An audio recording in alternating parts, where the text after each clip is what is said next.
Hello students, this is Vipasha Garg, BFA 4th year, history of modern western art, code है 402। तो आपका इसमें topic चल रहा था मैनेट, द आर्टिस्ट मैनेट। उसका आगे का है ये next topic, legacy. Okay. MANET का सार्वजनिक कैरियर 1861 से शुरू हुआ। सैलून में उनकी पहली भागीदारी का वर्ष 1883 में उनकी मृत्यु तक, मतलब इसमें ये बताया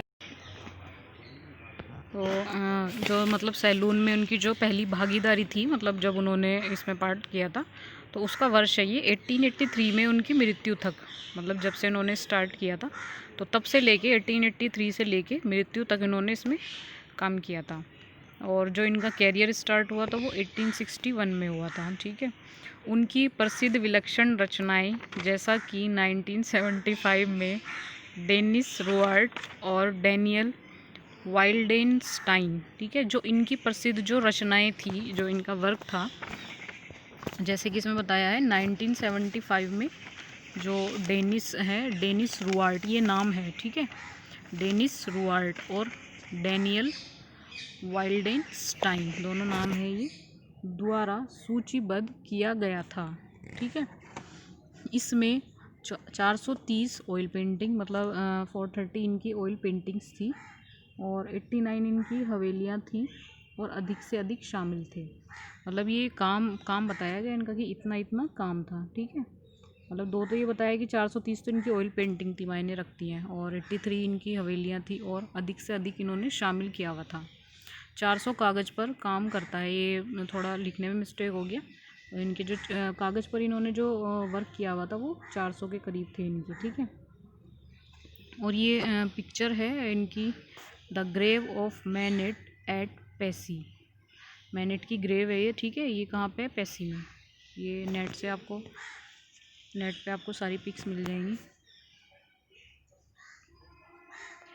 हालांकि आलोचकों द्वारा कठोर रूप से निंदा की गई, मतलब जो इनके आलोचक थे, जैसे जो क्रिटिसाइज़ करते हैं हम लोग, मतलब किसी को भी, तो वो बताया है कि जो आलोचकों द्वारा कठोर रूप से निंदा की गई, मतलब काफ़ी हार्डली उनकी निंदा की गई थी, जिन्होंने पारंपरिक ख़त्म होने की कमी को दूर किया। मानेट के काम में शुरुआत से ही प्रशंसक थे। एक थे ओमिल जोला। मतलब कुछ लोग ऐसे थे जो माने के काम के शुरू से ही बहुत प्रशंसक रहे हैं। उनमें से एक जो सबसे बड़े थे वो थे ओमिल जोला। इसमें उनका नाम बताया ये ओमिल जोला। ठीक है। मैंने के चित्रों में मोटे तौर पर चित्रित शैली और फोटोग्राफिक प्रकाश व्यवस्था को विशेष रूप से आधुनिक के रूप में देखा गया था। जो माने के चित्र थे, जो उसमें जो मतलब चित्रित शैली और फोटोग्राफी जो है वो व्यवस्था को आधुनिक रूप में देखा गया था। मतलब जो चित्रित शैली थी और जो फोटोग्राफिक का जो लाइटनिंग का दिखाया था वो आधुनिक रूप से देखा गया था।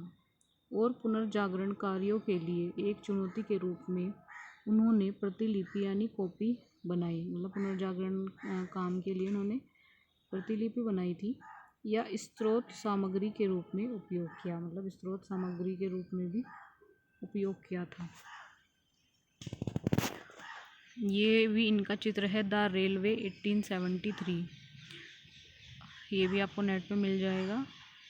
रेलवे जिसे व्यापक रूप से गारे सेंट लजारे के रूप में जाना जाता है, मतलब इसको व्यापक रूप से गारे सेंट लजारे ये नाम है कि इन के रूप से जाना जाता है। 1873 में चित्रित किया गया था। ये 1873 में बनाया गया था। 19वीं शताब्दी के अंत में यह सेटिंग पेरिस का शहरी परिदृश्य है। जो 19वीं शताब्दी का जो अंत था उसमें पेरिस का शहरी परिदृश्य है ये। ठीक है। अंतिम पेंटिंग में अपने पसंदीदा चित्र का उपयोग करते हुए, जो इनकी अंतिम पेंटिंग थी उसमें इन्होंने अपना पसंदीदा चित्र का उपयोग किया था। उसमें एक साथी चित्रकार विक्टोरियन मेमोरेंट ओलंपिया और लंच के लिए मॉडल ग्रास पर एक लोहे की बाड़ से पहले सोता हुआ पिल्ला, ये नाम है सब, और उसके गोद में एक खुली किताब पकड़े हुए बैठता है। ठीक है। उसके बगल में एक छोटी लड़की है जो चित्रकार के पास है। उसके नीचे से एक ट्रेन गुजरती है। मतलब ये सब पेंटिंग्स हैं इनकी की जो मतलब इनकी जो अंतिम पेंटिंग थी उसमें इन्होंने अपने पसंदीदा चित्रों का उपयोग किया था। जैसे एक साथी चित्रकार, ठीक है, एक हो गया विक्टोरियन म्यूरेंट, ठीक है, एक है ओलंपिया और लंच के लिए मॉडल। ये सब आप नेट पे भी देख सकते हो, मिल जाएंगी सब आपको। एक लोहे की बाड़ से पहले सोता हुआ पिल, ठीक है, और उसकी गोद में एक खुली किताब पकड़े हुए बैठता है। उसके बगल में एक छोटी लड़की है जो चित्रकार के पास है। ठीक है।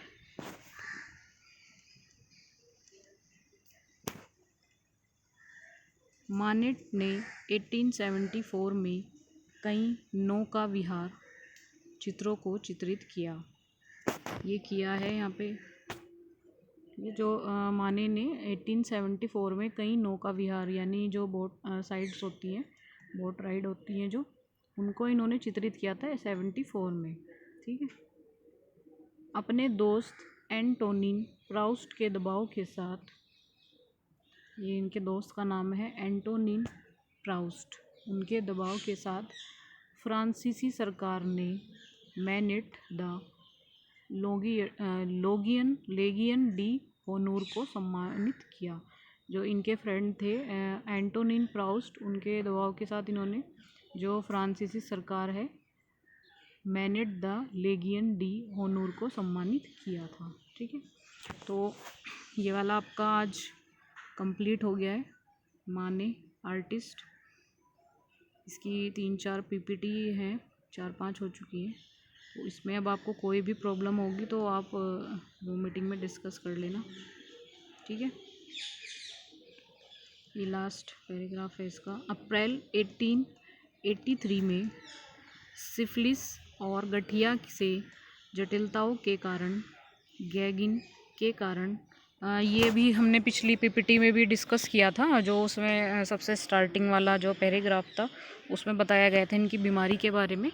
ये लास्ट में यही आएगा कि 1883 में सिल्फिस, इनको जो इनके पैरों में जो दिक्कत हुई थी, जो बीमारी हुई थी सिल्फिस और गठिया, इनको मतलब दोनों ही प्रॉब्लम थी, से जटिलताओं के कारण, गैग्रीन के कारण, ये नाम है बीमारी का, उनका बायां पैर विच्छिन्न हो गया। 11 दिन बाद 30 अप्रैल को पेरिस में उनका निधन हो गया। मतलब 11 दिन तक वो जूझते रहे इस दिक्कत से, तो 11 दिन बाद उनका फिर निधन हो गया था 30 अप्रैल को। ठीक है। उन्हें शहर के पैसी कब्रिस्तान में दफनाया गया था। मतलब शहर का जो पैसी कब्रिस्तान था वहाँ पर उनको दफनाया गया था। ओके। तो आज आपका ये चैप्टर कंप्लीट है। इसमें आप ये भी लिख सकते हो, अगर आपको नाम ध्यान ना रहे, गठिया से जो गठिया के कारण भी उनके पैरों में विच्छिन्न हो गया था, अगर आपको ये सिफिलिस और गैग्रीन नाम याद ना रहे तो आप ये भी लिख सकते हैं कि ये गठिया की जटिलताओं के कारण उनका बायां पैर विच्छिन्न हो गया था। ठीक है। ओके। फिर और 11 दिन बाद उनका निधन हो गया था 30 अप्रैल को पेरिस में 1883 में। ठीक है। उसके बाद उनको शहर के पैसी कब्रिस्तान में दफनाया गया था। आज की वीडियो में इतना ही।